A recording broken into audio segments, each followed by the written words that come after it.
Masa jabatan anggota DPR telah di ujung waktu. Apa saja yang sudah dilakukan anggota Dewan terhormat?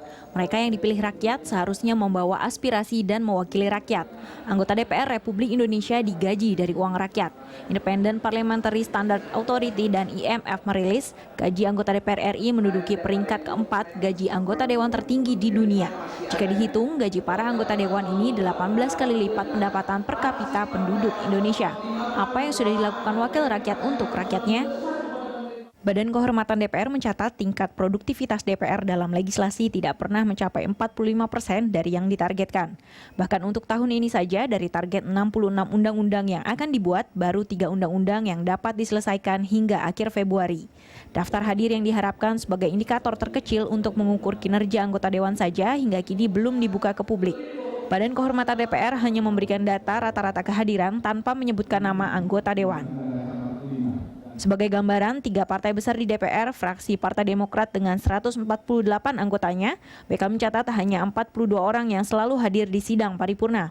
Fraksi Partai Golkar hanya mempunyai 28 anggota yang selalu hadir dalam sidang paripurna. Dan fraksi Partai Demokrasi Indonesia Perjuangan PDIP yang beranggotakan 94 orang, hanya 20 orang saja yang selalu hadir di persidangan. Lalu, apa yang dapat dilakukan rakyat yang punya hak pilih jelang pemilihan umum 9 April mendatang? Berdasarkan data yang dirilis KPU tentang daftar calon legislatif sementara, tercatat 90% anggota DPR periode saat ini kembali mencalonkan diri sebagai calon legislatif di pemilu 9 April mendatang. Seperti apa rapor mereka? Dan caleg seperti apa yang harus kita pilih nantinya? Untuk membahasnya telah hadir di studio peneliti senior Forum Masyarakat Peduli Parlemen Indonesia, Formapi M. Jadiono. Ya Pak Jadi, terima kasih telah hadir. Ya kalau kita lihat untuk kinerja anggota Dewan selama kurun waktu 5 tahun ini jelang akhir dari masa kerja anggota Dewan, Formapi punya fakta apa terkait ini? Ya, kalau yang kami coba amati, cermati dan juga nilai, kehadiran itu memang sesuatu yang sangat menyedihkan. Wow, seberapa menyedihkan ya Pak? Ya, karena rapat-rapat komisi maupun rapat-rapat paripurna Dewan, apalagi yang paripurna, itu sangat minim peserta. Paling-paling sekitar 52%. Memang mencapai quorum, tetapi kehadiran anggota DPR di dalam rapat-rapat itu kan sesuatu yang harus.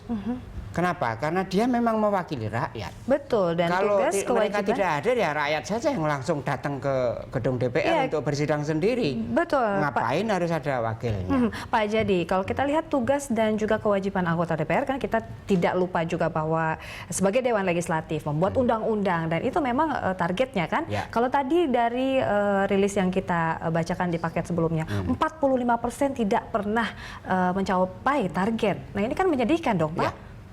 Target yang tercapai nggak pernah ada. Nah, dari sisi barangkali ini kesalahan DPR sendiri, kenapa mentarget terlalu tinggi untuk RUU. Atau memang absensinya, atau memang dari tadi yang Bapak katakan bahwa memang mereka punya beberapa agenda di tempat lain dan ini sehingga mereka tidak bisa hadir dalam sidang atau rapat atau seperti apa? Ya kalaupun ada agenda di tempat lain nggak boleh, karena ketika orang itu mencalonkan diri jadi anggota DPR, itu dia sudah menandatangani kontrak untuk mau bekerja penuh waktu. Itu salah satu syarat pokok untuk menjadi calon anggota DPR. Pasal 208 ayat. 208 ya Pak? Kalau saya tidak keliru pasal 28. Mengatur tentang apa Pak? Pasal 59. Tentang kehadiran begitu? Bukan tentang kehadiran, tentang syarat seseorang menjadi anggota DPR itu harus mau bekerja penuh waktu. Dan ketika dia sudah terpilih menjadi anggota DPR, mereka bersumpah untuk akan memperjuangkan aspirasi rakyat untuk mementingkan bangsa dan negara di luar di atas segala-galanya. Nah, sepertinya ini lupa ya Pak, tugas-tugas sebenarnya begitu ya. Kalau kita lihat performance secara keseluruhan yang dikaji oleh Formapi sendiri, kalau kita raporkan begitu Pak, indikator warnanya apa sih Pak nih? Wah, ini indikator warnanya itu abu-abu. Oh, abu-abu. Karena tidak jelas. Kenapa? Tapi performance-nya sendiri dari kinerja kita nilai? Kinerjanya sangat jelek. Berarti nilainya merah semua dong? Merah semua, rata-rata ya. Nah, ada 1-2 orang yang nilainya biru. Nah ini secara keseluruhan ya Pak? Secara keseluruhan merah. Waduh, ini sedih sekali kalau kita mendengarnya. Soalnya kan itu wakil rakyat, Pak. Ya Nah, kita harus lanjutkan di segmen berikutnya. Namun sebelum kita akhiri atau mungkin kita akhiri segmen ini, kita ada data-data nih Pak. Beberapa anggota dewan, siapa saja yang sering bolos begitu. Kita lihat, kami akan kembali sesaat lagi.